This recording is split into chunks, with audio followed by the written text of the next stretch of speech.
Hey everyone, appreciate you clicking the video. I wanted to do a quick video on some potential one or two free agents left in this whole period before the draft that the Browns might look to, people in particular, they might look to target and position groups as well. As you can see, I'm going to be focusing on mostly two position groups, so that kind of explains where that grouping of players that I'll start to talk about. Obviously, the Browns have had a great free agency so far, in my opinion. I'm sure a lot of you Browns fans would agree with that as well. I think they were able to address the secondary, which was a huge need. And just even by getting great players, as dumb as this sounds and as simple it is, it helps eliminate the bad players from coming back, which is very elementary for me to say, but it's one of those things that we kind of overlook. It's not only bringing in a good player, but that also prevents anyone crappy coming back. I'm sure you could name a few names yourself and kind of think, oh, I'm glad that this guy more than likely will not be coming back, which is, I think, a big plus for us. It's almost an addition by subtraction on top of the adding factor of their individual skill sets, two of the guys we're bringing in. So that's why so far I think the Browns have done a great job, especially addressing defense, which we all knew that they would try to focus on mostly. So right now I'm going to go through a list on NFLTradeRumors.com for the top 50 NFL free agents, and this article, or at least the list, is from the date that I'm filming this video, which is March 21st. And obviously, transactions happen all the time, so who knows? By the time you guys watch this, that some of these players might be signed.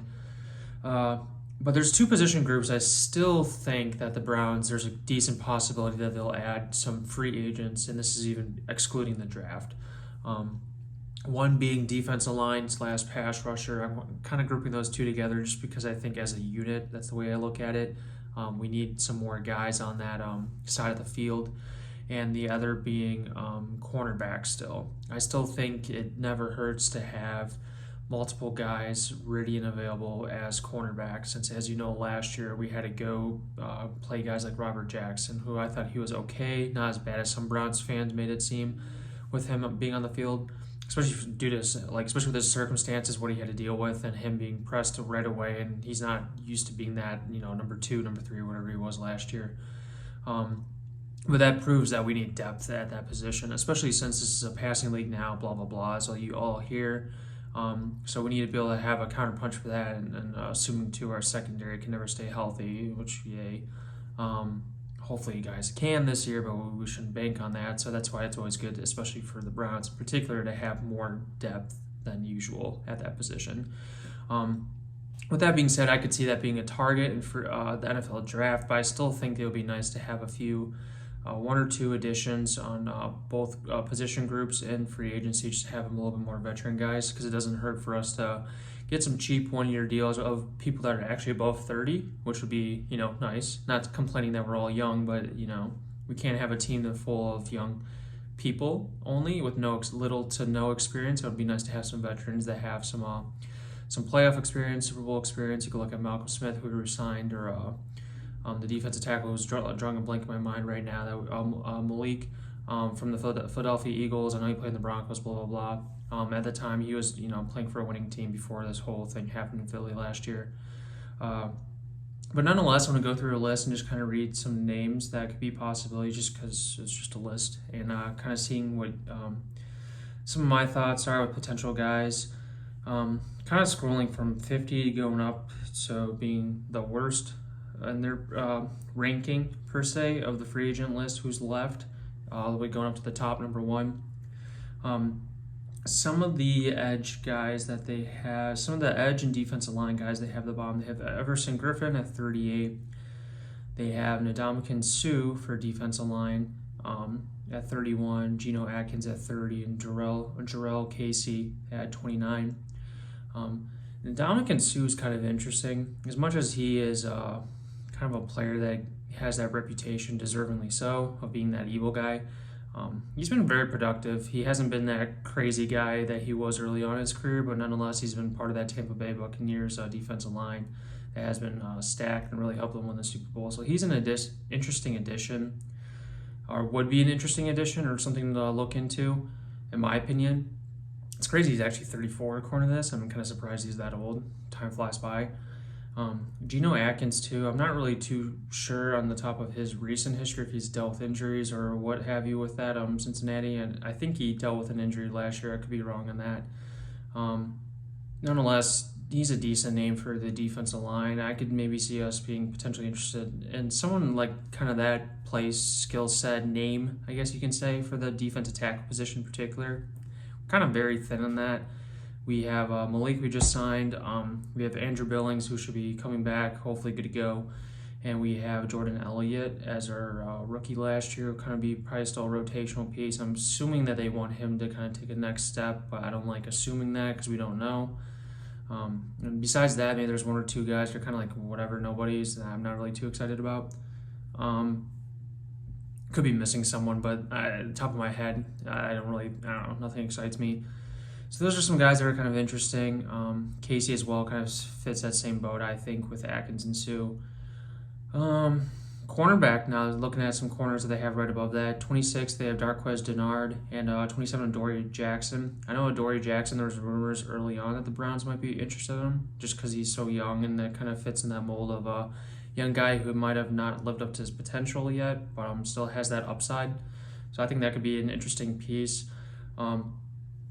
At this point, though, I like the idea of just getting a solidified veteran corner who only has some respectable durability in the league, where he's not missing 4 or 5 games a year. I'd rather have a lesser upside and just a solidified number 3 per se, just to make sure that we have a guy no matter what that can come in and guard the second best wide receiver in the team or whatever if he needs to.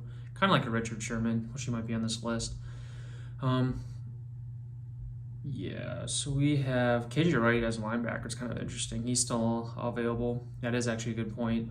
I don't see us addressing linebacker anymore, at least veteran-wise, even the draft potentially as well, just because, like I said, we got Malcolm Smith back, and then we have Anthony, I can't think of his last name, from the Colts we just signed. Anthony Walker. I believe it's Anthony Walker. Let me check that. Anthony Walker. So with those two guys, and we still have Taki Mac Wilson, which who knows if the front office really likes those two that much. I thought Taki actually played decent against the run last year, so I think he's kind of an asset almost as a rotational guy. Mac Wilson, he just was horrible, and I know he had injuries and stuff, but I don't know, I wouldn't be opposed to cutting him. Still upside with those guys, but we don't have time for upside. We're trying to win now. But yeah, that's a lot of guys, and then I'm sure I'm missing someone too, but that's a position group that's probably the least emphasized in this whole defense from the front office perspective, and it looks like scheme-wise as well for linebacker. Because I don't really see us adding too many more pieces just to take up time from those guys, especially, like I said, if they're trying to develop a little bit more. Jacob Phillips too. Yeah, and he's a speedy guy who was kind of injured last year. So I'm sure that this front office wants to kind of have him develop a little bit more. And then you have Anthony Walker, then you have Malcolm Smith. Those are 3 guys that I feel actually decently comfortable being linebacker. They're not going to be super assets per se, but at the same time, I don't think they're going to be the weakness. I mean, they'll be the weakness of the defense, but they're not going to be a point in the chain where it breaks or whatever. The defense is struggling just because of that unit. I think they could hold their own ground. So I really don't. There's actually a number of bodies that are in that position group right now, so I really don't see us addressing that.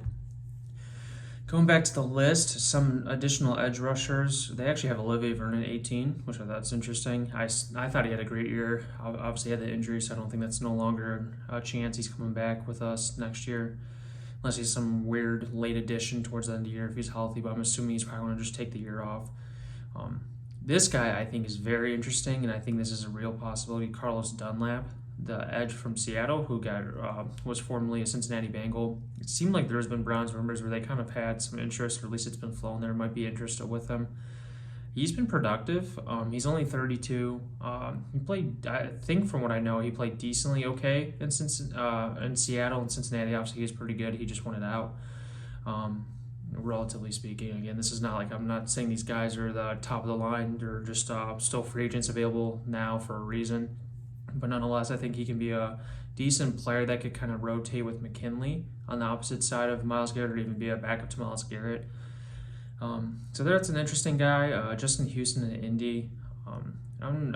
People talk him up a little bit more than I think he is that great. I don't know. I haven't paid attention too much to him, but I know Indy has D-line issues, so if he's a free agent now, maybe it's cap reasons. I really don't know. I don't know why they wouldn't sign him. Keep going up the list. Yeah, they have Richard Sherman at 13 on this list. Obviously, cornerback from San Francisco prior. It doesn't seem like there's all that talk. I know CJ McCollum was giving him an invite saying, hey, if you're interested in the Browns to help us out, blah, blah, blah, I can hook you up with the best locations, stuff to do and all that stuff. Richard Sherman's obviously, sure, yeah, playing along with him, whatever. Just based on it being this time now, I just don't see the Browns signing him. There must be some reasoning why. I know Sherman has some little bit durability issues recently, so maybe that's partially due to it. So I don't really blame not signing him. Nonetheless, I still think he's a decent player. And Melvin Ingram with the Chargers, defensive edge rusher, so obviously defensive line. He's age 32. He's an interesting player. He was obviously a beast. I don't know too much about how much skill set he has right now, just because that age kind of scares me. I know he had some durability issues as well. Obviously, they have Bosa, one of the Bosa brothers, Joey Bosa, on that defensive line. So who knows if that really impacts to the advantage of the other defensive guys on that defensive line, their stats. Kind of like how we have Myles Garrett. So I guess from that standpoint, it wouldn't be the biggest deal since we have someone like that too that could help any other defensive lineman while playing with Myles Garrett. But nonetheless, I don't know if he would be the best pickup for us just because of the age and durability concerns. I think all the guys I mentioned so far, I'm assuming too, I don't want to assume, but I'm going to assume that these are probably relatively cheaper deals too, with them being left. Probably most of them would be one-year contracts, which I'm okay with as well. No one on this list really excites me too much to sign a 2-year deal. And with that too, so they have Quinn Dunbar, number 10, cornerback from Seattle. Don't know too much about how he played this year. They let me know in the comments about him. Casey Hayward from the Chargers, cornerback, and then Brian Poole. Brian Poole would have been an interesting cornerback from the Jets. I know we were rumored to be interested in him. He's only 28, but I think he's more of a nickel guy, and that's kind of where Troy Hill is going to take over in that position. So I just don't really see us kind of signing another guy like that just because you don't really focus on having that many bodies as just nickel guys per se. And I know Troy Hill seems like he's a little bit more versatile with his skill sets compared to what Brian Poole is known to be. But the number one guy on this list, which I think is very interesting, he's only 28 years old, formerly of the Tennessee Titans. If you guys might know who I'm kind of about to mention the name of. He's a defensive end, and his name is Jadavian Clowney. I think this would be still an interesting pickup.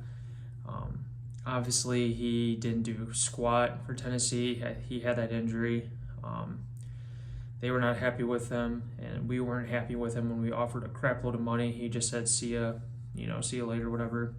It's interesting to see if that relationship's kind of broke or not, especially from the Browns angle.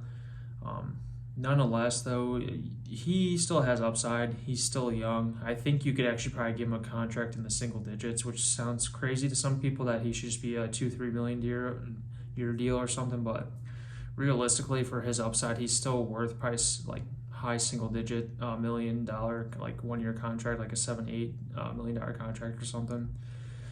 But he would be fascinating because you would have.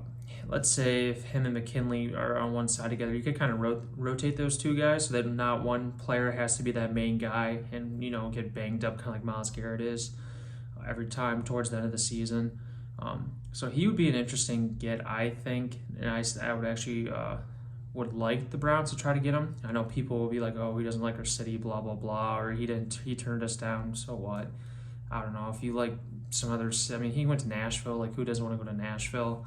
I think he still got paid too decently well over there. I know he might have lost a few million or something, but I don't know. If he wants to come here and prove it for $7-8 million, which at this point he probably does, because if he doesn't play well this upcoming season, I don't see him being that much of a key name per se anymore in the NFL, where that could potentially just ruin his career. So he probably has a lot of line on the stake for his from his standpoint, where I think that he probably needs to produce and he probably wants to, just from the sake of keeping his NFL career going and obviously bringing in more money. So that could be a good asset to have on our side. I think a 1 year deal, like I said, for around that $7 to $8 million range, maybe a little bit less, 5, 6. If he actually would be willing to sign that, it would be probably a decent get.